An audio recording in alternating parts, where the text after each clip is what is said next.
अब कोई गलती ना करब। सबसे पहले दरवाजा बंद करब, ना तो फिर से कोई आ जाई। रह दे देव, खुला रह दा। अब हम केहू से ना डराए। देवर भाभी के पवित्र रिश्ते की आड़ में रितु और देव एक गुनाह का खेल खेल रहे थे।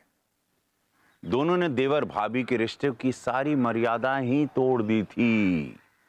दोस्तों, क्राइम स्टॉप के शो में आपका हार्दिक स्वागत है। नमस्कार, प्रणाम, नमन के साथ मैं हूं आपका रवि किशन। दोस्तों, हम ऐसे पनपते हुए रिश्तों के बारे में गहराई से सोचना होगा कि इस तरह के रिश्ते पनपते ही क्यों हैं।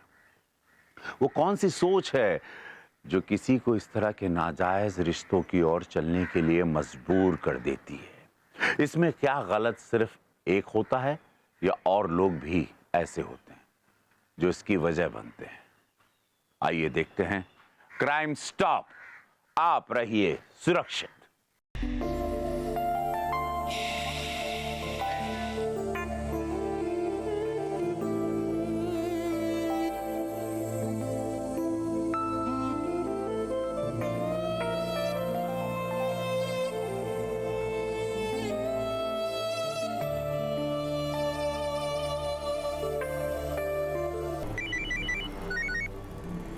हाँ दिव्या, बोला।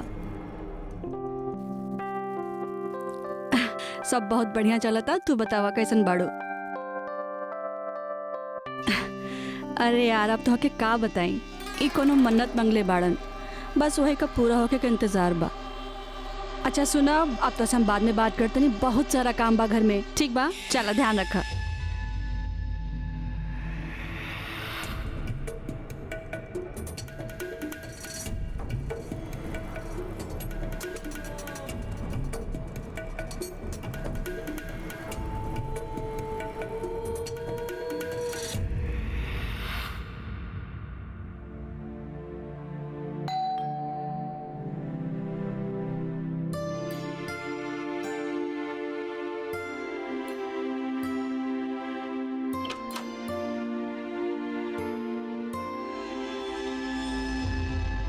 ई टाइम है आपकी आवे का।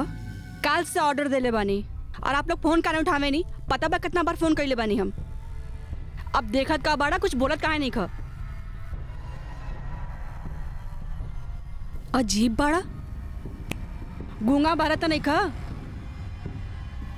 का भइल भाभी? भाभी, ये राशन वाला नहीं खे, ये तो देव बा, हमार चाचा के लइका। और तू ही राशन के साथ का करताड़ा? दुकानदार के लइका कहाँ गइल? इतना दिन बाद घर आइल रही, सोचनी भाभी से मिल लेती। एग्जाम के तैयारी की वजह से शादी में भी ना पैल रही। वो तो ठीक बा, पर ये राशन? अब सब बात यही करबू कि हमरा अंदर भी आवे देबू? राशन वाला लड़का मिल गई रहे, हम राशन झटक लेनी। सोचनी है बहाने भाभी से भी मिल ले और चाय भी पी ले। भाभी, आपके पता बा, देव पढ़े में बहुत तेज बा और हमनी के खानदान के सबसे शरीफ लड़का बाड़े। अरे वाह। तो ए बात पर बाबू खातिर हम चाय बना के लावत नहीं। भाभी, बाबू का होखेला? अपने के यहाँ देवर के भैया बुलावल जाला ना? लेकिन हमरे यहाँ तो देवर के बाबू बोलल जाला, और अगर हम इनके भैया बुलावल शुरू कर देनी तो ई तो अपने भाई का ही साला बन जाई। अब इनके साला बनल मंजूर बात तो हम भैया बुला लेते नहीं, काहे देवर जी? अरे ना भाभी, हमरा तो अब बाबूए बुलावल करी। हम लेके आओ तनी चाय। एक हमरा खातिर भी। हाँ। और बतावा?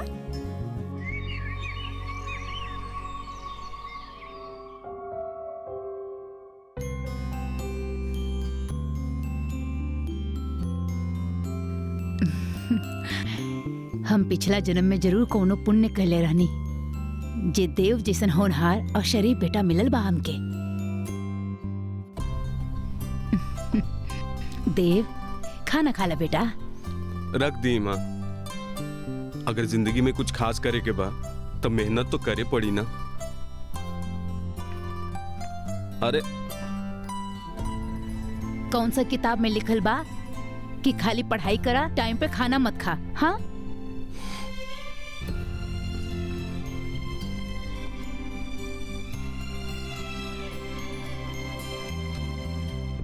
पता बा माँ, आज हम ना रितु भाभी से मिलनी, बहुत अच्छा बड़ी। हम ओकर बहिन से तोहर शादी के बाद चला ही का? कुछो हमरा ना अभी पढ़ाई करे के बा और एग्जाम क्लियर करे के बा। ला खा।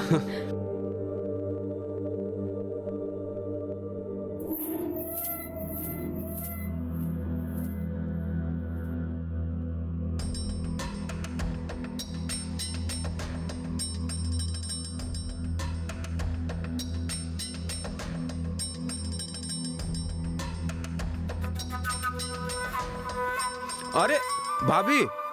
अरे बाबू, ये आप का करतनी? थैला हमके दी। ना भाभी, हमरा होते आपके सामान उठाए पड़े, बिल्कुल ना। सामान तो हम ही उठाई। अरे पर ऐसा अच्छा ना लागेला, लाई हमके दी। भाभी लगता आप ना हमरा से प्यार ना करेनी, भला देवर से कोई ऐसे बतियाला। ऐसा कोनो बात नहीं बा। तो फिर एक काम करा, एक दूसरे को पकड़ा, ठीक बा? चला।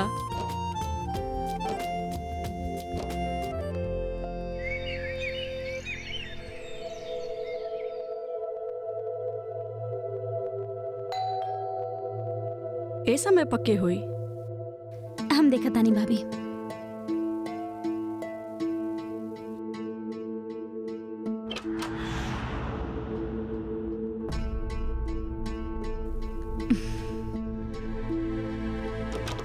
भूत कुछो ना भाभी, बच्चा लोग बाड़े, दशहरा की छुट्टी चल रहल बा त शैतानी कर रहल बाड़े। ओह,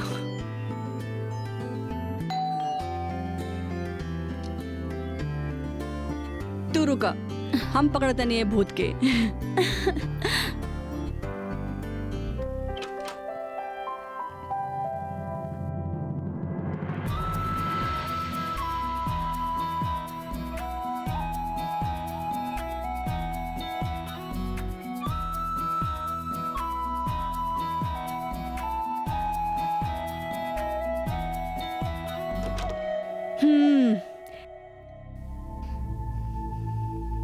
ई देखा, ई भूत के हुआ और नहीं तो और भैया बाड़े। का बात बा? व्रत के चक्कर में सुहाग रात ना मनवले, लेकिन ओकर एहसास पूरा करा रहल बाड़े। जब होखी त कमाल के होखी। तोरा बड़ी सुहागरात वाली बात में मजा आवता। लगा था ना तोहरा शादी जल्दी करवाए के परी। अच्छा बात कम कर और जल्दी से गिफ्ट खोला। हम भी तो देखी भैया का भेजले बाड़े अपन जाने मन खातिर। तोहार भैया भी ना। अरे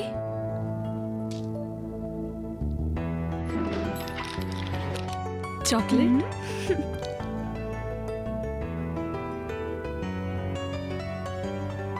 तुम्हारा बाबू। ओहो, तब बाबू सोना चला था। हमके तो पता ही ना रहल कि हमार भैया इतना बड़ा वाला रोमांटिक बाड़े।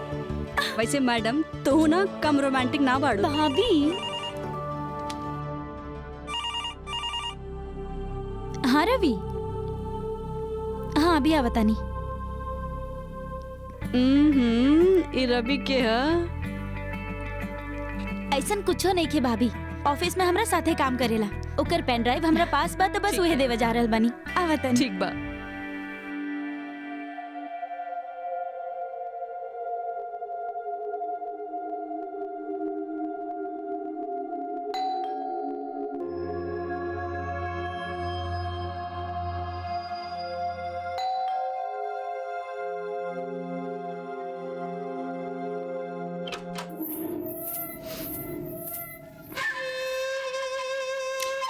हाँ, नमस्ते। अरे बाबू, आप अंदर आए ना। आई अंदर आई। हाँ जी। माँ जी देखी के आयल बा।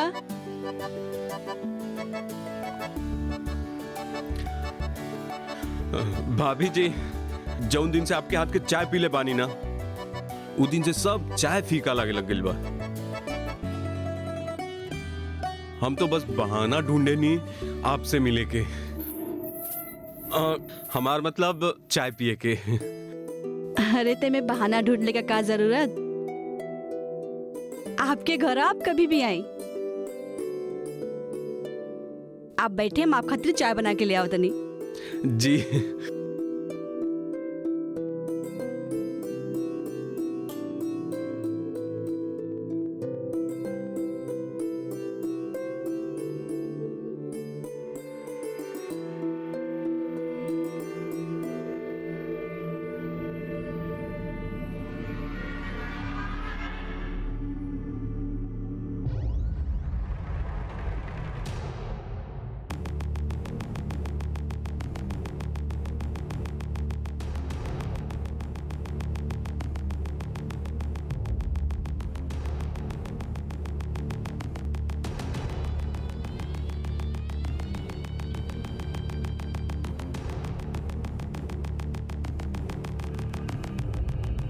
अरे बाबू, ऐसे छुप छुप के का देखा तनी? अरे कुछ ना भाभी, बस देखत रही ऐसा का खास मिलावे नी चाय में कि आपन तरह एकदम मस्त कर देवे नी। आप तो शायरी भी कर लेवे नी, वैसे ऐसा कुछ खास ना डाले नी, बस कभी कभार अच्छा बन जाला। अच्छा भाभी, वो चॉकलेट कैसन लगल आपके? जन आपके भैया भेजले रहना, वो अच्छा रहे। भैया ना, हम भेजले रही। बाबू, हमरा ए तरह का मजाक बिल्कुल पसंद नहीं खे। बाबू, भाभी ई का करतनी? भाभी हमरा ना दूर हटा, हम कहते नहीं दूर हटा, ना तो हम चिल्ला दे। का चिल्लाई? चाची के बोलब? अरे वो तो खुदे मजबूर बाड़ी। दूर हटा। सुना रितु, आई लव यू। हम तोरा पहला बार देख ले रही ना, हम अपन होश खो देले रही। भाभी आप हमसे कभी दूर मत जाइब, आप कभी भी। हम तोरा साथे जबरदस्ती नहीं की करत, हम सिर्फ अपन प्यार के इजहार करत आनी। छोड़ा हमके। तू ऐसे क्या बिहेव करत ताड़ू? भाभी समझत ताड़ू ना? दूर हटा हमसे। भाभी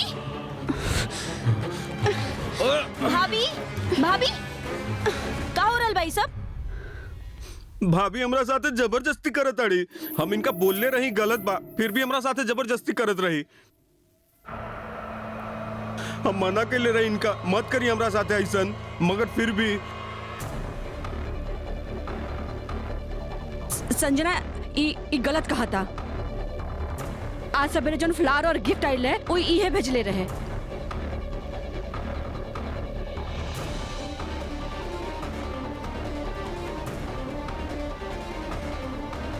वो फ्लावर और गिफ्ट तू भेज ले रहला देव?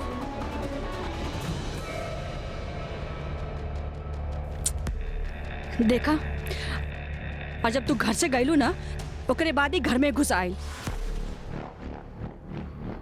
और फिर किचन में आके हमारे साथे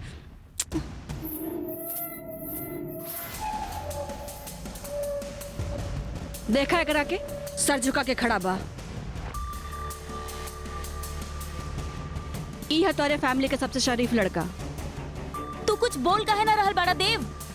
तोहर हिम्मत कैसे भइल? तुम्हारा हमरा और मारा और मारा और मारा हमरा। हम गलत बानी, सब हमरे गलती बा। हम ही गलती करनी, हम फूल भेजनी इनका। काहे की शादी में नायल रही ना आपके, सोचनी सरप्राइज गिफ्ट देती।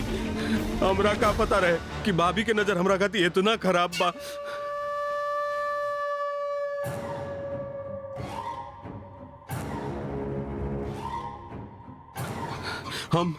हम जैसी घर के अंदर रही ना, वहां से किचन में हमरा बुलौली। हम यहाँ पे आईली तो हमरा साथी जबरदस्ती शुरू कर देनी।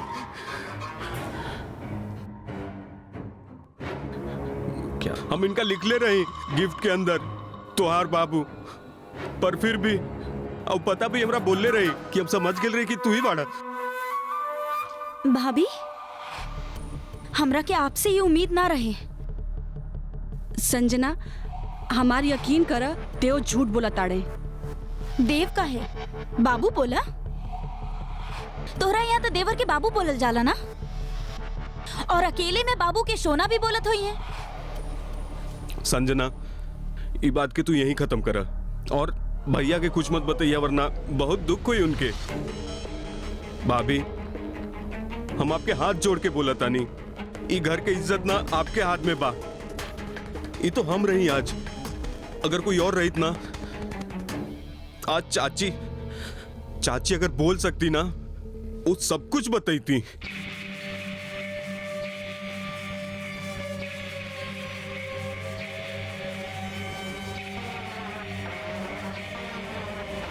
देव, आई एम रियली सॉरी। हमरा से बहुत बड़ा गलती हो गई। भाभी के गंदा हरकत के वजह से हम तोहरा ऊपर हाथ उठा देनी। संजना ये झूठ बोला था, तू हमारी यकीन काहे न को करत। हाँ भाभी, हम झूठ बोला तानी। सॉरी, हमरा माफ कर दी अगर आपके एकरा से खुशी मिलेला तो। लेकिन हम आप पे कभी दाग ना आवे देव, कभी ना। सुना संजना, तू भाई के कुछ मत बताइया, वरना उनका दिमाग खराब हो जाए।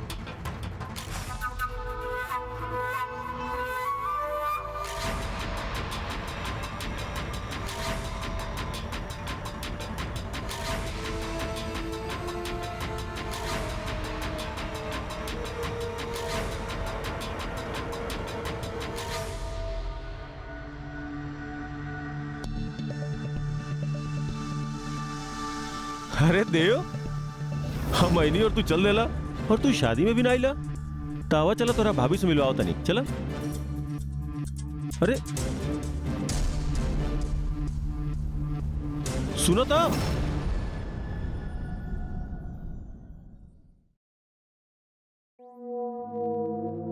रितु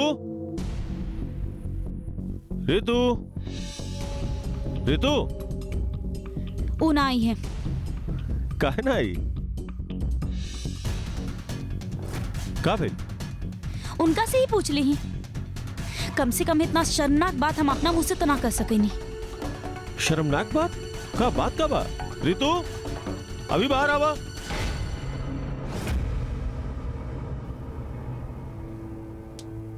रितु, भइल का बा? तू रोत काहे बाड़ू?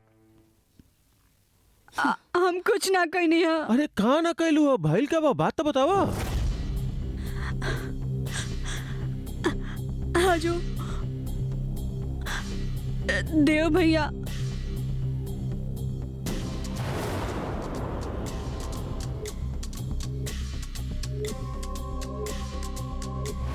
देखी ना, क्यों हमारे यकीन नहीं के करत। और हम सही कहते नहीं, हम कुछ ना कहनी हो। भैया ही झूठ बोल रहा बाड़ी। तमीज से बात करो संजना। भाभी ये उतोहार बड़ी बड़ी नू माँ,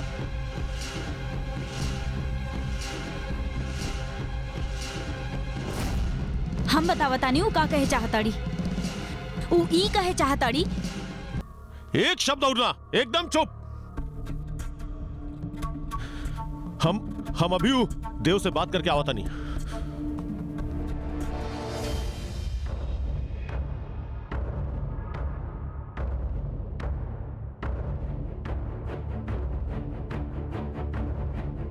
संजना, हमार भैया तो हर आंसू पर भरोसा कर सकेलन, लेकिन हम ना।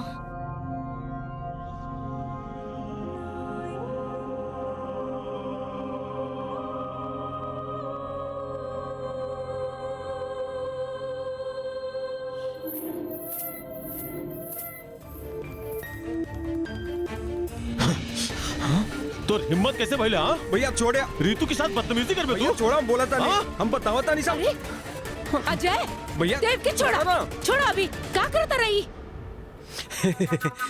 कुछ नहीं कन करत। नाराज हो गए भैया हमरा से कि शादी में काहे नहीं ले। अब आप ऐसन करी, भैया के एगो अच्छा चाय बना के पिला दी। अच्छा तो ये बात, तो हमार तरफ से भी एक 2 चाटा लगावा, तब तक हम तोरा खातिर चाय बना के लावता नहीं।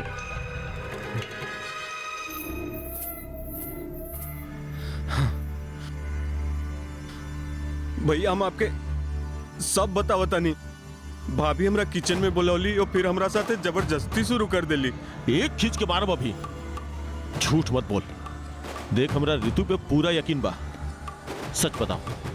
हुए के भी चाहिए आपके भाभी पे यकीन, पर भैया भाई पे भी तो एक बार विश्वास कर सकेला। हम कुछ ऐसा बतावता नहीं जैसे आपके पता बा।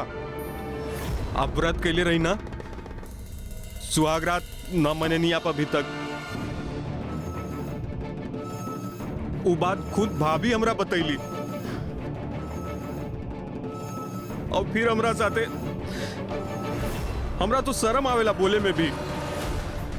हम आपके हाथ जोड़ता नहीं भैया, ये बात के आप यहीं खत्म कर दी, खानदान की इज्जत मिट्टी में मिल जाई। भैया आप भाभी के माफ कर दी।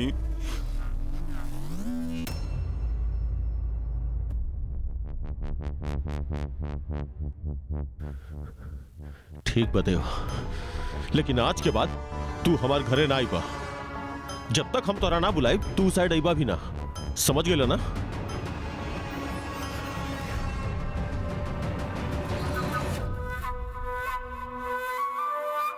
केहू और के ना तो कम से कम माँ के ख्याल कर ले रह तू।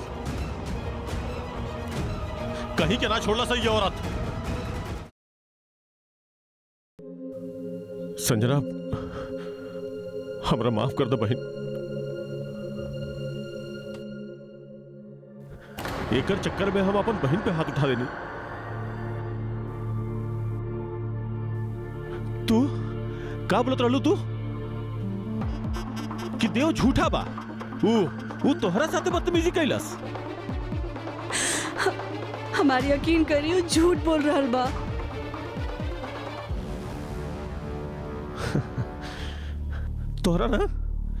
तोहरा फिल्म में एक्टिंग करके चाहत रहे, इतना अच्छा झूठ बोले लू तू। चला मान लेनी कि वो झूठ बोल रहल बा, तू सच बोल रहल बाड़ू। तो ओकरा हमनी के बीच के पर्सनल बात कैसे पता बा? तू तो हमार तोहार बात रहे ना। हमके नहीं के पता ओकरा कैसे पता लग गई। प्लीज हमार भरोसा करी। आप लोग जैसन सोचा था नहीं वैसन कुछ नहीं के। चुप हो जा, और झूठ नहीं के सुन सका था। अरे तोहरा सच्चा हमार भाई बा जे बार बार ही कह रहल बा कि हम तोहरा माफ कर। अरे को तू बाड़ू जे बार बार इल्जाम पे इल्जाम लगावे जा रहल बाड़ू।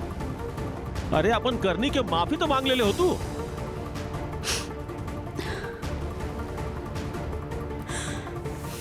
हमके माफ कर दे, हमार गलती हो। जे तू कैले बाड़ू ना ओकरा माफ कैला आसान नहीं है, लेकिन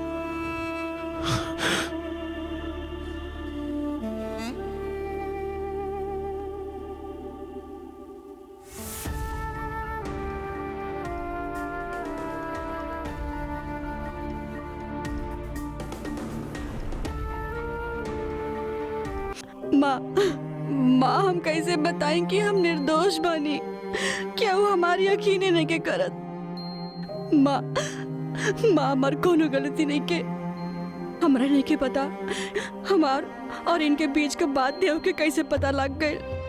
हम सच कहते नहीं माँ, हमार कोनो गलती नहीं के। हम खाली अपन रिश्ता बचावे खातिर अपन गलती मननी है। माँ अब का करी? का करी?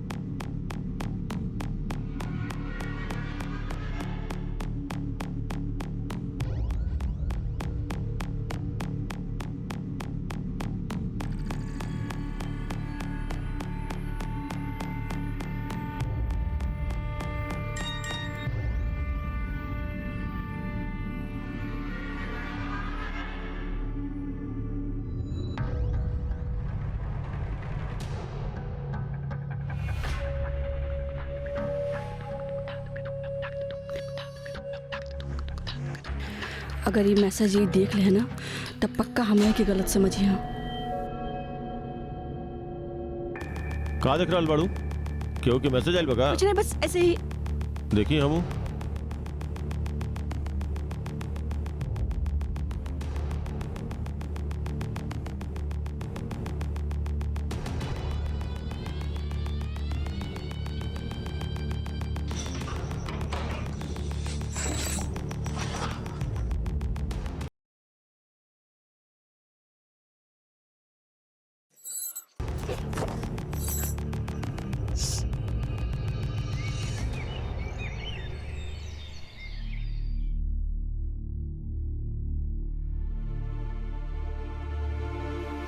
ई ले।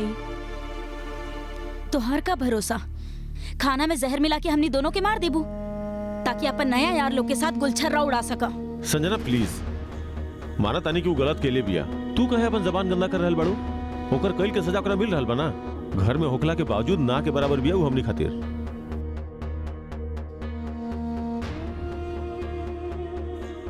जे तू कइले बाड़ू ना, ओकरा से तू अपन सारा विश्वास खो देले बाड़ू। अब ओकरा बनला में समय लागी। चलो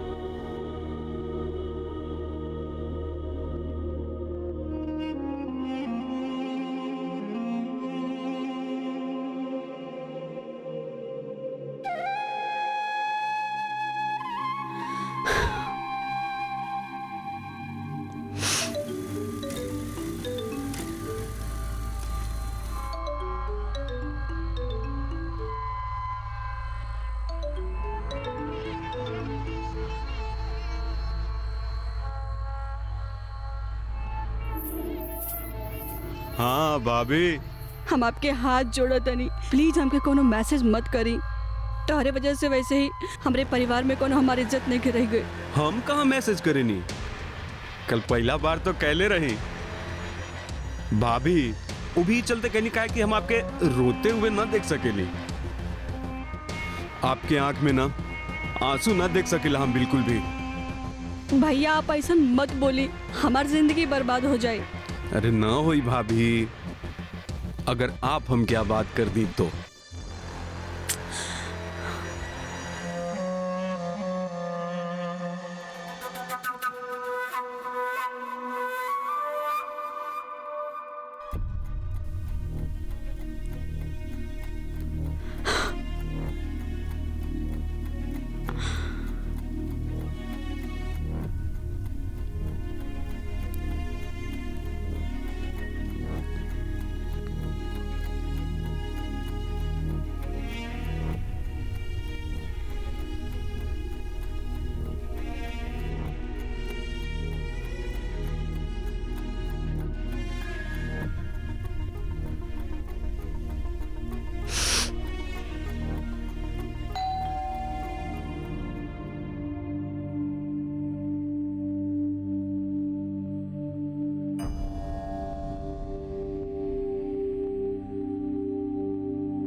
अरे तोरा से दूर ना रह पावती जान। आई लव यू जान। छोड़ा, हमके का करत हड़ा? का करतानी? प्यार करतानी, यहाँ का करतानी? हाँ, गलत नहीं, गलत बा। और पहला प्यार बाड़ू। वाह, तो यहाँ फिर से रासलीला चल रहल बा।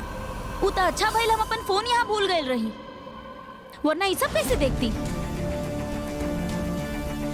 और देव, कई बार भी भाभी तोहरा साथ जबरदस्ती कैले रही। हाँ, हमरा साथे जबरदस्ती कैली। ई देखा,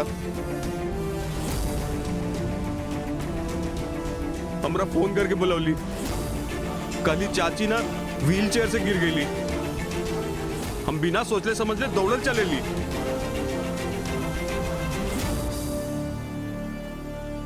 और फिर ऐनी तई वापस दौड़त चलैला और ऐते भाभी के बाह में भर लेला। तोरा से हमरा ये उम्मीद न रहे बिल्कुल भी। संजना हम यहाँ पे आई नहीं, हम इनका कहनी की तो व्हीलचेयर पे बैठल बाड़ी सही, तो कहली व्हीलचेयर पे बैठल बाड़ी तभी गिरा देता नहीं ना। ई चलते हम इनका पकड़नी, और अगर हमरा ये सब करे के रही तो हम दरवाजा ना बंद करती।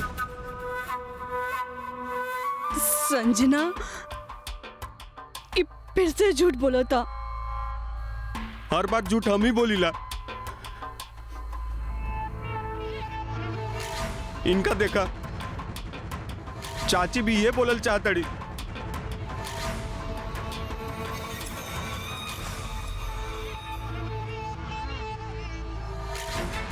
चला देवी यहाँ से, एकरा कितना भी मौका दिहल जाए, ई कबो ना सुधरी।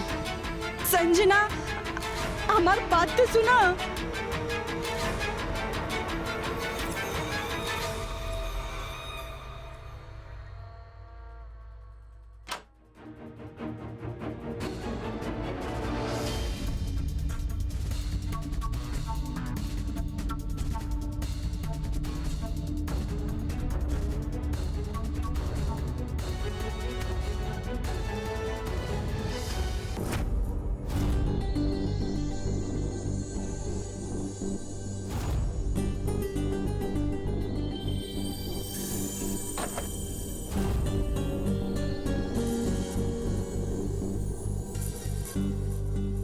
ये बाहर ताला लगा के गई है रितु?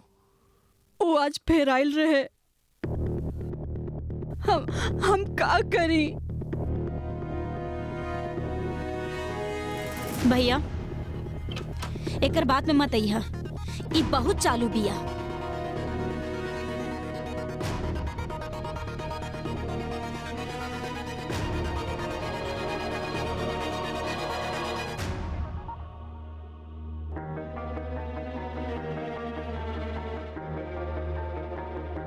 ई देव तो हमार जियल हराम कर देले बा। भैया ई फिर से झूठ बोल रहल बिया।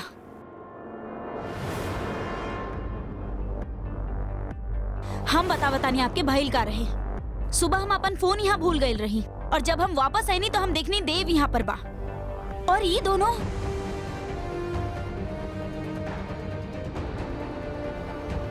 एकरा के तो हम बाद में देख ले, लेकिन वो देव घर में आई कैसे? जब ओकरा साफ मना कर रहनी कि जब तक ओकरा ना बुलाई वो घर में ना आई। वो माँ के गिरे के बाद सुन के आयल रहे भैया। ठीक बा, मान लेनी। तो चाची के भी तो साथ लेके आ सकत रहे ना। हम एकरा से निपट क्या होता नहीं।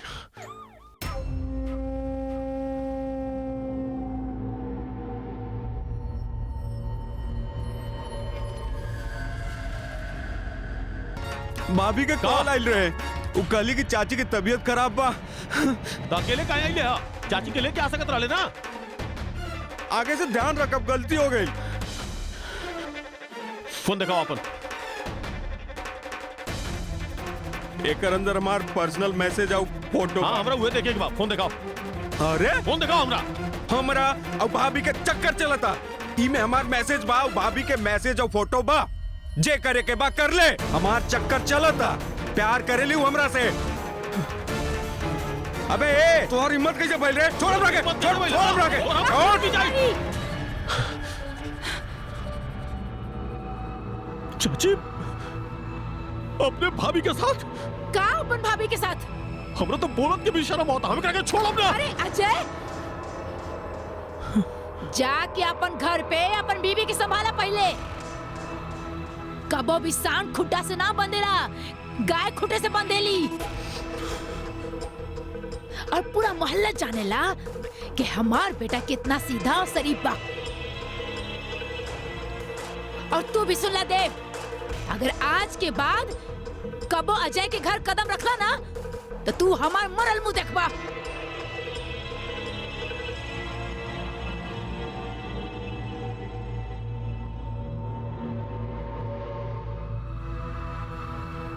रितु, रितु, वो देव भी कोनो कम नहीं के। वो खुद मल्ला सा कि दोनों के अफेयर चल रहा बा।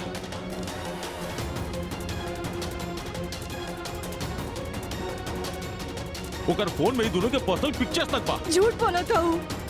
अगर करे फोन में हमार पिक्चर बा तो चली दिखाई हमके। और कितना जलील करबू हमरा।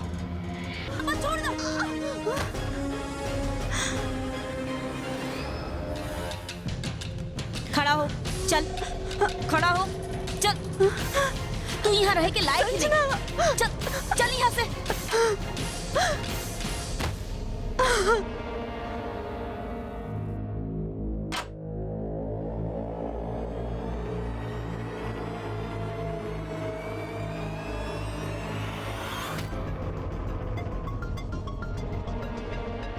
तू शांत हो जा।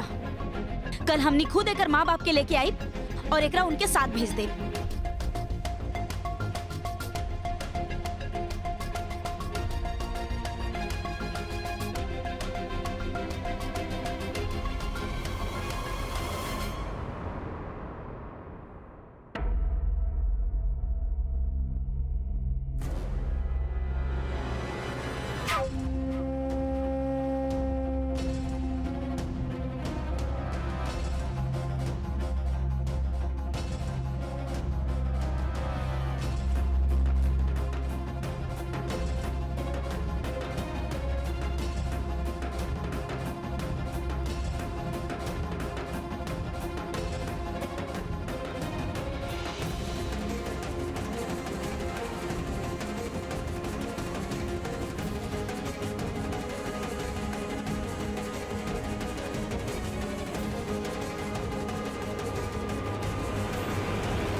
भाभी,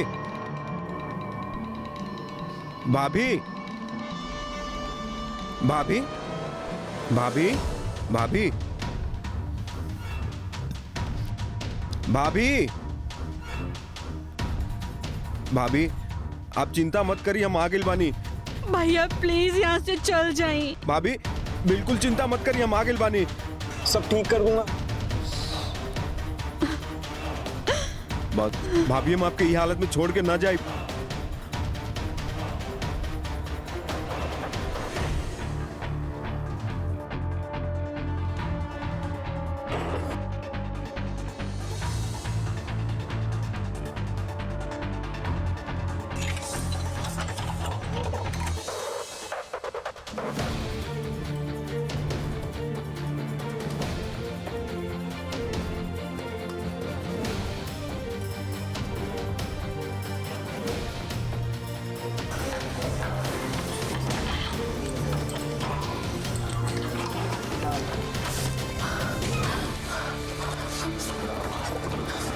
भाभी भैया प्लीज प्लीज चल जाइए यहाँ से, प्लीज चल जाइए, प्लीज प्लीज, हम हाथ जोड़ता नहीं। तू काहे डरे लो? प्लीज चल जाइए। हम आई ना तोरा साथे, हम तोरा से प्यार करे नहीं। ना भैया प्लीज।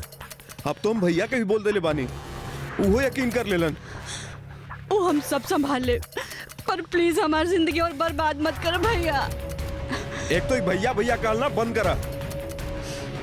तू बोला ताड़ तो हम चल जाए तुम्हारी जिंदगी से, मगर का सब कुछ सही हो जाए, कुछ सही ना होई, कोई यकीन ना करी तोरा पे। हम सब ठीक कर ले, प्लीज यहाँ से चल जा। हम जाता नहीं, लेकिन तोहर ये आंसू के बदला ना हम भैया से जरूर ले।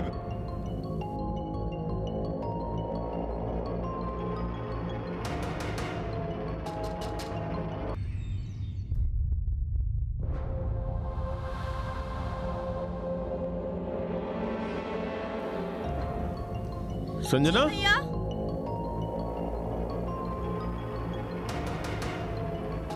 ये ताला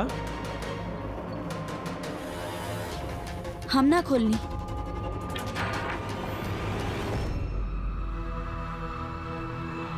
एकर मतलब फिर से आयल रहे एकर आशिक रात के मिले खातिर। हम तो कहत रही काल है मार देती, किससे खत्म हो जात। भैया आप एकर घर वाला लोग के बुला ली, उनका भी तो पता चले ये यहाँ का गुल खिलावताड़ी। का बे अब कोनो सफाई नहीं के पेश करे के तोहरा? हाँ आप कौन मुंह से बोली?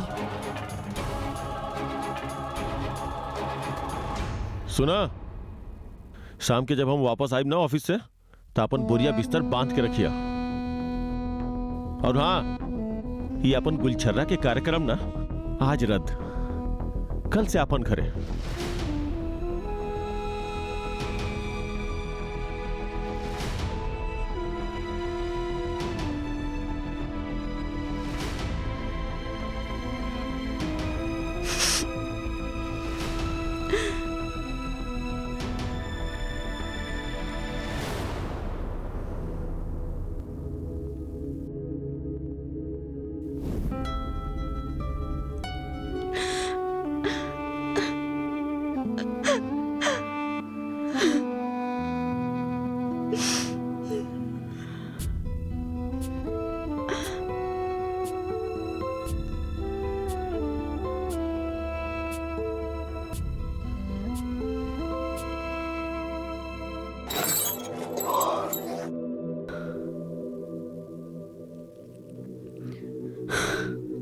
अब जब हम पर बदचलन का दाग लगिए गई बा,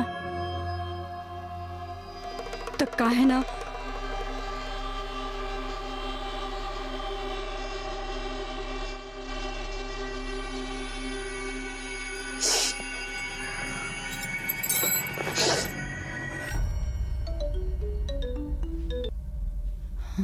हेलो रितु।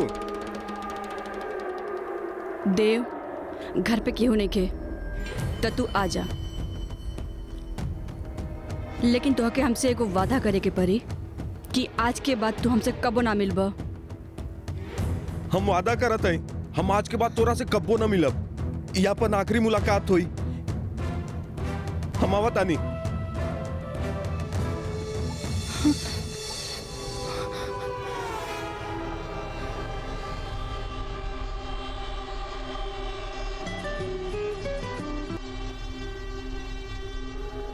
जी चाची। हम जे कहता नहीं ध्यान से सुना। तो हर बीवी ऋतु देव के बुले ले बिया फोन करके। जाके देख अभी दूध के दूध पानी के पानी हो जाए बेटा।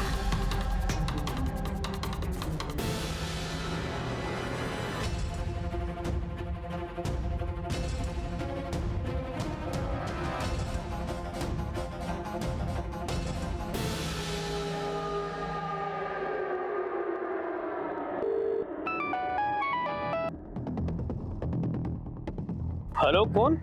हेलो इंस्पेक्टर, हम अजय बोल रहल बानी 16/4 साकेत से।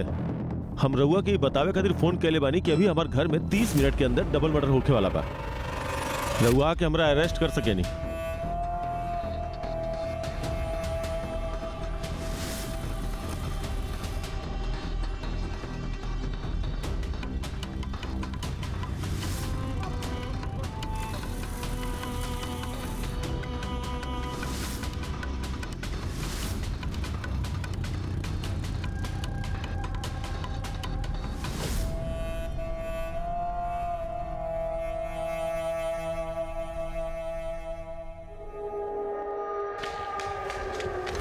भाभी, देव, देव, भाभी, देव,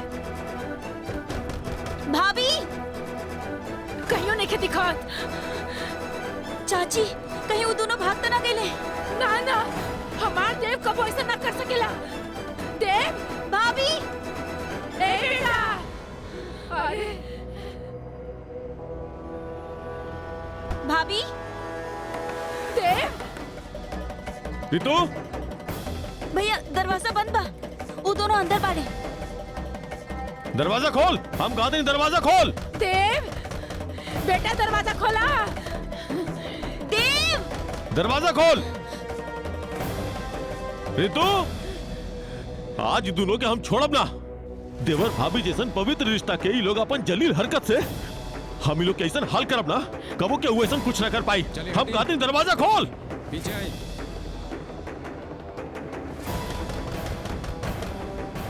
भाभी, ऋतु बेटा दरवाजा खोला। ऋतु, दरवाजा खोला ना तो हम गेट तोड़ दे।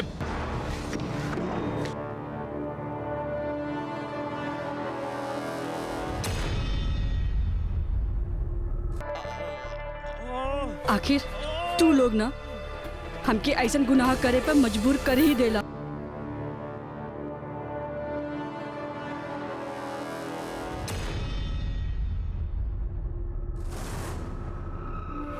अब कोई गलती ना करब। सबसे पहले दरवाजा बंद करब, न तो फिर से कोई आ जाई। रह दे देव, खुला रह दा। अब हम केहू से ना डराए।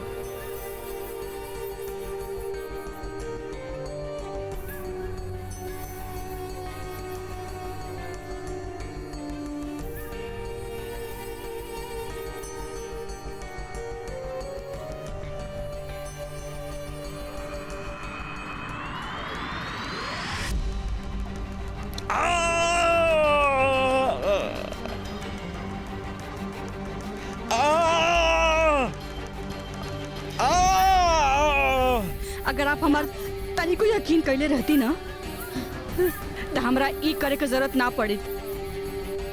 लेकिन ना, तू सब लोगन के काली देव पर भरोसा रहे, हमरा पे नहीं। और फंसते गई ने ओकरा जाल में। और हर बार लांछन खाली हमारी के सहाय के पड़ल।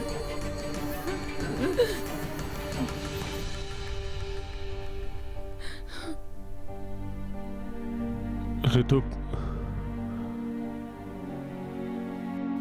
हमरा माफ कर दे ऋतु। तोरा तो हम कबो समझे ना पौनी।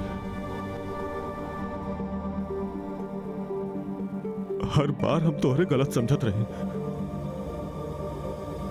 हमरा माफ कर दे ऋतु। हमरा के भी माफ कर दी प्लीज। एको लड़की होके हम लड़की के दुख ना समझनी।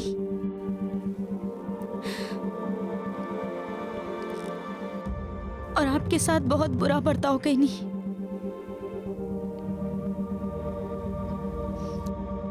हमरा के माफ कर दी।